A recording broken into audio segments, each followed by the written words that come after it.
In this week's episode, we start part 2 of our LS Swap series. I'm Joe, and this is You Went to Garage.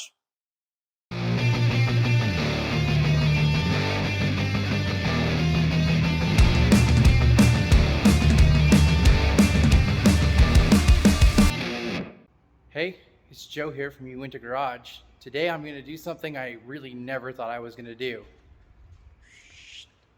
I'm going to be taking the LS engine out of this and prepping it to put in that. Wow, it was almost 2 years ago that I recorded that clip, and now we're 2 LS swaps deep in this shop. The first one we did is on my 88 K5 Blazer that we call Plan B, and the other one we did was on an 84 K5 Blazer that we call Spare Parts. Now, like I said in the last clip, I never plan on LS swapping my truck, but a deal came across that was too good to pass up.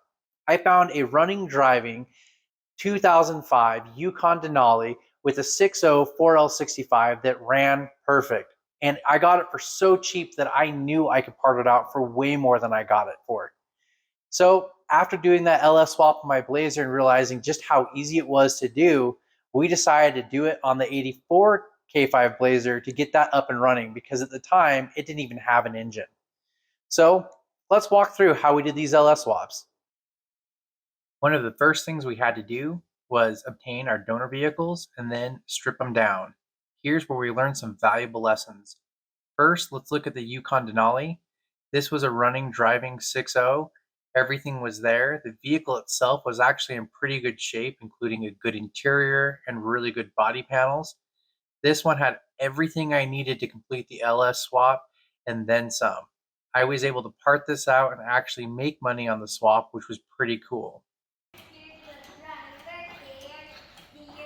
This is how he made a huge mess.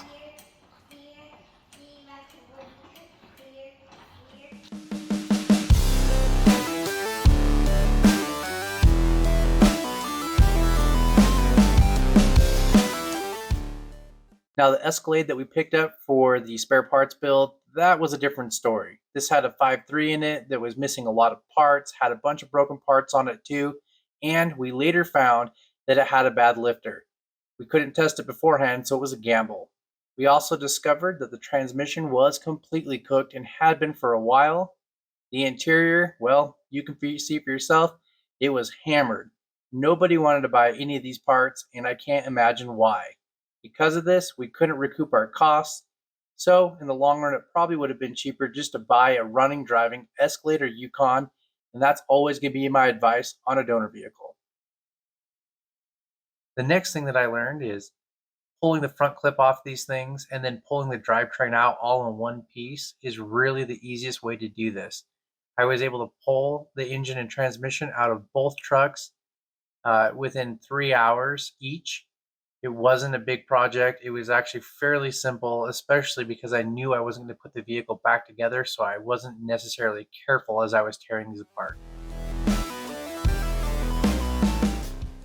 After we had the donor motors pulled from both vehicles, you would think all I would need to do is maybe replace a few gaskets and then go ahead and stick them in the truck. And you know, that's what most people probably do. But I started doing a little bit of research. The next thing I knew, I had a set of high compression heads. And well, because I have high compression heads, of course I need to get a cam. So I went ahead and picked up a cam. And well, if I'm going to put a cam in it, I might as well just do new bearings too. The next thing I know, I'm driving up to a machine shop clear up in Wyoming. Well, it's pretty early in the morning here. I loaded up the 6.0 last night, and I am actually driving 3 hours up to Wyoming to a machine shop. It's a friend of a friend. Apparently he's really good with the LS engines, so it's worth the drive. But getting up extra early to make sure that I can be home for some Halloween stuff for my kids. You can see in the back of the truck there's the 6.0. Wish me luck. It's going to be a fun drive. After discussing what the torque and horsepower numbers were that we were shooting for my engine builder, I decided, you know, since I have a brand new engine and it's going to be high output, maybe I should have the transmission rebuilt also. Again, this was a perfectly functioning transmission, but you know, I had a case of, since I'm here, I might as well do it. So I sent my transmission off to a transmission shop and had them beef it up as much as they could.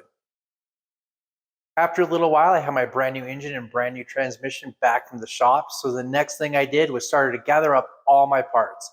I wanted to make sure that I had every single thing I needed for the swap ready and here on hand so there would be no delays once I started tearing my BLAZER apart. Now, before we pulled this TBI 350, there was one last thing we needed to do. We decided to take it for a dyno run so we could see exactly what it was putting out now, so we could see how much we gained from doing the LS swap.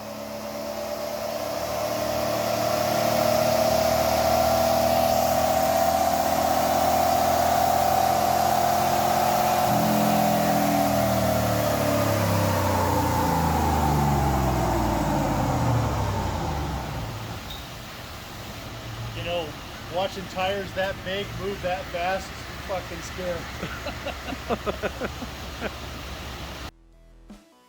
As you can see here, this engine put out a blistering 135 horsepower and 221 foot-pounds of torque. Woo! Well, tonight's the night. I drug my feet long enough. We're finally going to start the LS swap on Plan B. There's no going back now.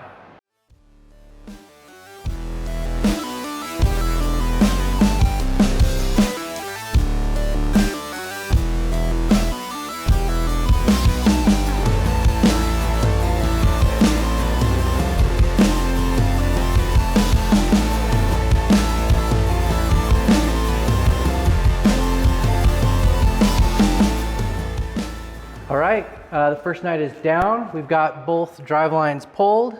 We've got the transfer case pulled, the anti-wrap bar pulled, and we drained all the fluid from the transmission.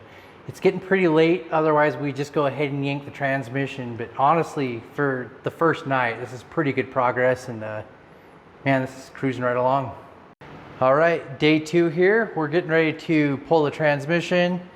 The plan is to pull the top bell housing bolts and then attack it all from underneath. So hopefully this goes smooth.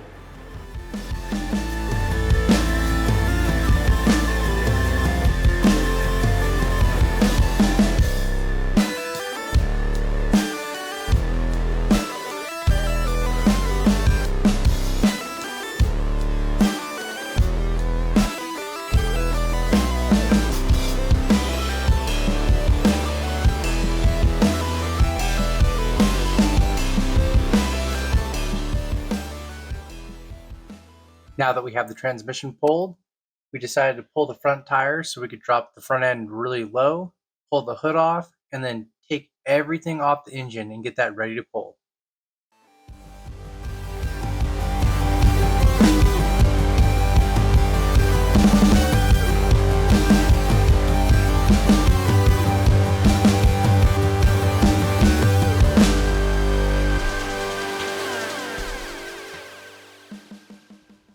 Well, I have everything pulled and unhooked now, just about ready to pull the engine. You can see all that. Just gotta do the motor mounts. And I've decided that I don't really have a whole lot of room back here. Well, I'm going to lower the front end down a little bit lower, and I could turn the motor over the fender. I don't really want to do that. So what I'm going to do is hook onto my bumper here, and I'm going to actually push the truck back a few feet so I've got a little bit more room, plus then I can open my doors the whole way, which will make getting access to the ECU way easier.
Well, I've made it to everybody's favorite part, wiring.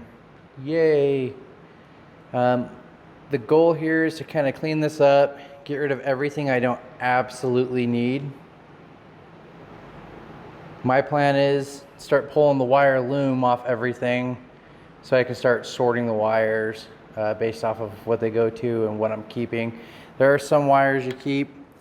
For instance, the starter wires largely go untouched except for this one because it's got some kind of a wacky repair on it, so obviously it'll get touched. But there's a lot of wires that are just going to get yanked right on out. Once I had the wire loom removed, I went ahead and removed all the remaining wires that were not needed after the LS swap. Then I cleaned the firewall, frame, everything else, made sure it looked really nice, and then shot it with some black paint. Well, I think that's a good stopping point for this video. I wanted to touch a little bit on our donor vehicles and some of the prep work we put into these BLAZERs before doing the LS swap. A little bit further in this LS swap series, I'll get into more technical information such as wiring, installation, and the parts that I use to have such an easy installation on these square bodies. So if you'd like to get that information, go ahead and like and subscribe. That way you can follow along. I'm Joe, and this is You Went to Garage.